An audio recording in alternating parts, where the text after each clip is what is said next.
गांव में ठंडी हवाएं चल रही थीं।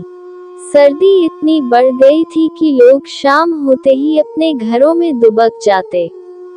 बुजुर्ग कहते थे, इस मौसम में जंगल के पार वाली पहाड़ी पर एक चुड़ैल घूमती है, जो ठंड से कांपते लोगों को अपना शिकार बनाती है। रामू, जो गांव का सबसे निडर लड़का था, इन कहानियों को मजाक समझता था।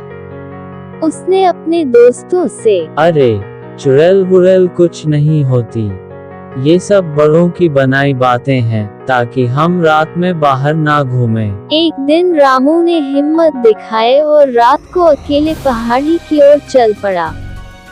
ठंडी हवा तेज हो रही थी और अजीब सी सरसराहट सुनाई दे रही थी। उसने मुड़कर देखा, एक बूढ़ी औरत सफेद साड़ी में ठंड से कांप रही थी। बेटा, मुझे बहुत ठंड लग रही है, क्या तुम मेरी मदद करोगे? उसकी आवाज में एक अजीब सी कंपन थी। रामू को डर तो लगा, लेकिन उसने सोचा कि यह कोई असहाय औरत होगी। मां जी, आप यहाँ क्या कर रही हैं? चलिए, मैं आपको गांव छोड़ आता हूँ। बूढ़ी औरत धीरे धीरे चलने लगी, लेकिन रामू को महसूस हुआ कि उसके पैरों की हलचल अजीब थी, जैसे वो जमीन पर नहीं, हवा में तैर रही हो। रामू का दिल तेजी से धड़कने लगा। जैसे ही गांव की रोशनी पास आए, बूढ़ी औरत ने अचानक रामू की ओर घूरकर देखा। उसकी आंखें लाल हो गईं और उसका चेहरा विकराल रूप में बदलने लगा।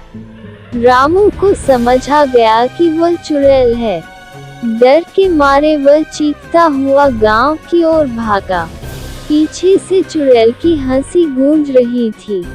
गांव पहुंचते ही उसने लोगों को सब कुछ बताया। तुम बच गए, क्योंकि गांव की रोशनी के पास वह नहीं आ सकती। उस रात के बाद रामू ने कभी भी उन कहानियों को मजाक नहीं समझा।